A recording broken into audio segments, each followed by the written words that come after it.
Se rend pas compte, mais on passe quand même 8 heures de notre temps chaque jour, 5 fois par semaine au bureau. Oh, ça va pas, il faut comprendre que ça ne va pas et arrêter en fait. J'en avais tellement marre que j'ai démissionné et je me suis cassée en Corée du Sud solo. Me voilà en Corée en train de vivre. Dans ma vie, j'ai eu beaucoup de crises, mais c'est pas des crises à proprement dit où je me suis assise et je me suis rendu compte que c'était le cas. C'est après que je me suis dit, ah ok, bah là j'ai fait un burn-out, là j'étais en crise identitaire, là je ne savais pas ce que je faisais de ma vie. Et là je suis arrivée à un moment où je suis au Canada et je fais rien de par rapport à ce que j'ai étudié. La première partie de cette vidéo, je dirais que c'est la crise professionnelle. Il faut savoir que moi, j'ai fait des études d'économie en bachelier, puis après, je suis allée en master business international. Et après ça, après les 2 mois de vacances, j'ai eu une proposition pour un job directement, un CDI en Big Four. Donc, j'ai postulé comme ça, vous voyez. Le truc, c'est que je voyais mes potes, on avait tout terminé, qui postulaient et qui avaient déjà trouvé leur job. Moi, j'étais là, bon, j'étais pas vraiment à la recherche, vous voyez ce que je veux dire. Mais j'étais, allez, si je trouvais un job, c'était bien. Et bah, j'ai postulé sur LinkedIn et on m'a pris. J'étais assez surprise. Ça s'est passé assez vite. L'interview, elle s'est passée en 2, 3 jours et directement, j'ai eu une offre de boulot qui était intéressante. Du coup, j'ai commencé les premiers mois. J'avais déjà eu un peu écho que Big Four, c'est pas le meilleur. Big Four, mais audit. Hein, je faisais de l'audit. Et j'avais eu quelqu'un sur LinkedIn qui m'a dit oui, est-ce que vous êtes intéressé? Vous savez, quand vous mettez un nouveau post sur LinkedIn, directement, on vous propose des jobs. Donc, quelqu'un m'a proposé un job. J'ai dit ah, mais moi, je viens juste de commencer et ça m'intéresse pas vraiment. Puis, il m'a dit bah, t'inquiète pas, on en reparle dans 3 mois. J'étais en mode je comprenais pas vraiment ce qu'il voulait dire, mais après, j'ai compris. Donc, au fur et à mesure, j'ai eu quelques clients. Il faut savoir que moi, j'étais audit, mais audit industriel. Du coup, j'avais des clients qui changeaient genre chaque 2 semaines. Mais le souci avec ça, c'est que bah, tu te retrouvais avec, par exemple, à la semaine 5 avec un nouveau client, mais tu as encore des trucs à gérer, donc des factures que tu reçois, des preuves de trucs que tu as demandé, que tu reçois de clients précédents. Mais là, tu as une semaine où tu es focus sur un client, mais tu dois quand même faire le travail d'autres. Bref, au fur et à mesure, je sentais que ça allait pas. Ben, je suis quelqu'un qui pousse en fait, même quand ça va pas. Et c'est ça le premier point que j'aurais dû vraiment changer dès le début. Quand ça va pas, il faut comprendre que ça ne va pas et arrêter en fait. Il faut pas forcer. Ça sert à, enfin, il faut forcer, mais pas si tu vois que la finalité c'est pas ça. Bref, j'ai forcé. J'en parlais avec ma sœur et tout. Tout le monde chez moi me disait, mais Katia, je comprends pas pourquoi tu te forces. C'est pas comme si tu n'avais pas un toit. Et c'est aussi important, bien sûr, chacun a une situation différente. Mais là, on me disait, ouais, mais Kadia, ça sert à rien de forcer. Bah, j'étais en mode, ouais, mais quand même, je veux quand même faire un an. J'ai poussé, poussé. Donc, j'ai commencé vers octobre ou septembre, je pense. Mais en fait, les symptômes de cette crise professionnelle, si on veut, bah, dans ce boulot-là, principalement, ça a commencé par le stress. Je pense que j'étais juste en burn-out. J'étais en stress. Vous voyez, de l'eczéma de stress. J'avais ça, mais c'était abusé. Ma main, je ne peux pas vous mettre des vidéos ou des photos parce que ça peut être vraiment gore. J'étais vraiment au bout. Donc j'ai poussé, ce qui était une mauvaise idée, j'ai poussé et après, bah, j'arrivais à un moment où je faisais des crises de panique. J'ai jamais fait ça. Moi, je suis quelqu'un qui ne stresse pas d'habitude. Faut savoir, durant toutes mes années d'études, j'ai pleuré une fois pour un examen, mais on va pas en parler. Bref, j'ai jamais stressé tant que ça pour des examens, vraiment. Et quand même, j'avais des charges de travail importantes, même si on va dire un étudiant, bah, il doit juste étudier. Bref, bah là, j'avais des crises de panique. J'avais des crises de panique. J'arrivais plus à respirer. Et une fois, je suis tombée dans les pommes chez moi et j'étais en mode, OK, this is serious. Là, je me suis dit, OK, ça c'est vraiment des signes. Et là, je pense que j'étais déjà à 6 mois. J'avais déjà tenu 6 mois. Puis après, le truc qui m'a dit, OK, là, j'arrête, c'est quand mes yeux Faut savoir que j'ai des problèmes, enfin j'ai un œil qui voit 2 sur 10 et l'autre qui voit 10 sur 10. Donc en vrai, j'ai vraiment un œil qui fait tout le boulot.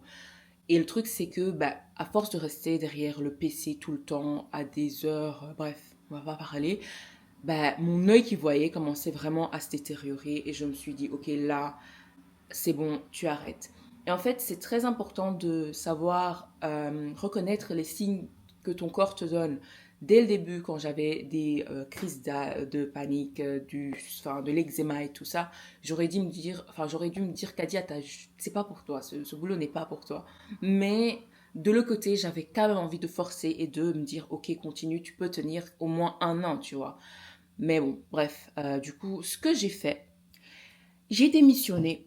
J'ai démissionné. Mais on ne vous dit pas, les gars, comment. Quand tu démissionnes, c'est pas si compliqué que ça.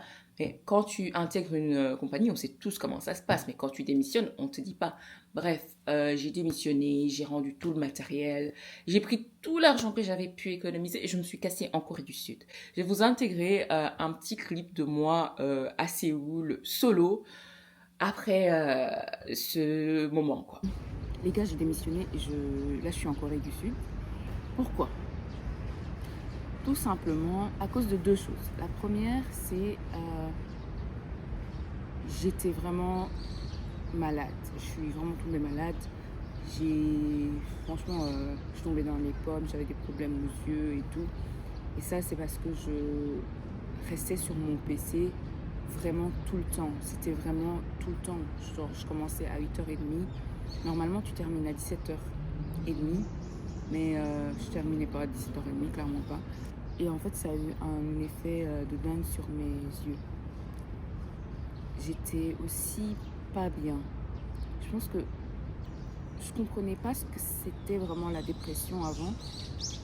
Je suis pas tombée en dépression, mais j'y étais presque. Parce qu'en fait, toutes les choses qui m'intéressaient dans la vie ne m'intéressaient plus. Quand je travaillais, même le fait de coudre, ça me faisait pas la même chose. Genre, je voyais aucune satisfaction. Je suis quelqu'un de très créatif, genre tout ce qui est dessin, mode, habits. Franchement, c'est vraiment. Je vois une mood board, c'est bon, on m'a perdu. J'aime trop tout ce qui est mood board, tout ce qui est. Enfin, j'aime trop tout ce qui est artistique, côté mode, vous voyez. Et quand je travaillais, je vous jure que ça ne m'intéressait plus, quoi. C'est qu'il n'y avait rien qui me faisait vibrer comme c'était le cas avant. Et je pense que beaucoup de personnes peuvent se reconnaître dans ce témoignage. En fait, quand tu fais un boulot qui... je vais pas mentir, l'audit, c'était pas ma passion, hein, clairement. Qui te passionne pas. Certes, tu es bien payé, mais le problème, c'est que t'es pas heureux. Et en fait, quand je faisais qu'on tombait malade, le jour où je suis tombée dans les pommes et je suis allée aux urgences, je me suis dit, ça commence à être assez sérieux. Et là où vraiment je me suis dit, non, c'est bon, ça, j'arrête, c'est quand je voyais presque plus rien, quoi. J'étais à ça de devenir aveugle. Je me suis dit, non, je vais faire une pause. J'aurais pu, genre, demander un certificat médical pour une longue durée, mais j'allais revenir et ça allait être la même chose, vous voyez. Du coup, j'ai pris mes dernières économies qui me restaient. J'ai booké un voyage en Corée du Sud, en solo. Donc là, je suis en train de visiter un temple. Non, c'est pas un temple, c'est un palais. Je mélange les deux. Me voilà en Corée, en train de vivre un bon séjour. Franchement, pour le moment, j'ai pas à me plaindre. En fait, l'erreur que j'ai faite, moi, c'est directement quand j'ai eu une proposition, me dire, ouh, waouh, j'aurai une voiture, j'ai un salaire intéressant, waouh. Non. Et en plus, c'était un CDI. En fait, moi, ce que je conseille, c'est vraiment de voir qu'est-ce qui vous correspond en tant que personne. Je me suis rendu compte par après que moi, j'étais pas une personne qui était faite pour les CDI. Parce que j'aime trop bouger, j'aime trop voyager, j'aime trop le changement. Mais genre, j'ai appris que un boulot où j'étais vraiment dans une routine, c'était pas pour moi. La routine n'est pas faite pour moi. Vous êtes dans la même situation que moi. Essayez d'abord de vous connaître en tant que personne. Qu'est-ce qui vous convient? Par après, j'ai trouvé un job en CDD parce que je me suis dit, ok, on va faire des CDD et tester.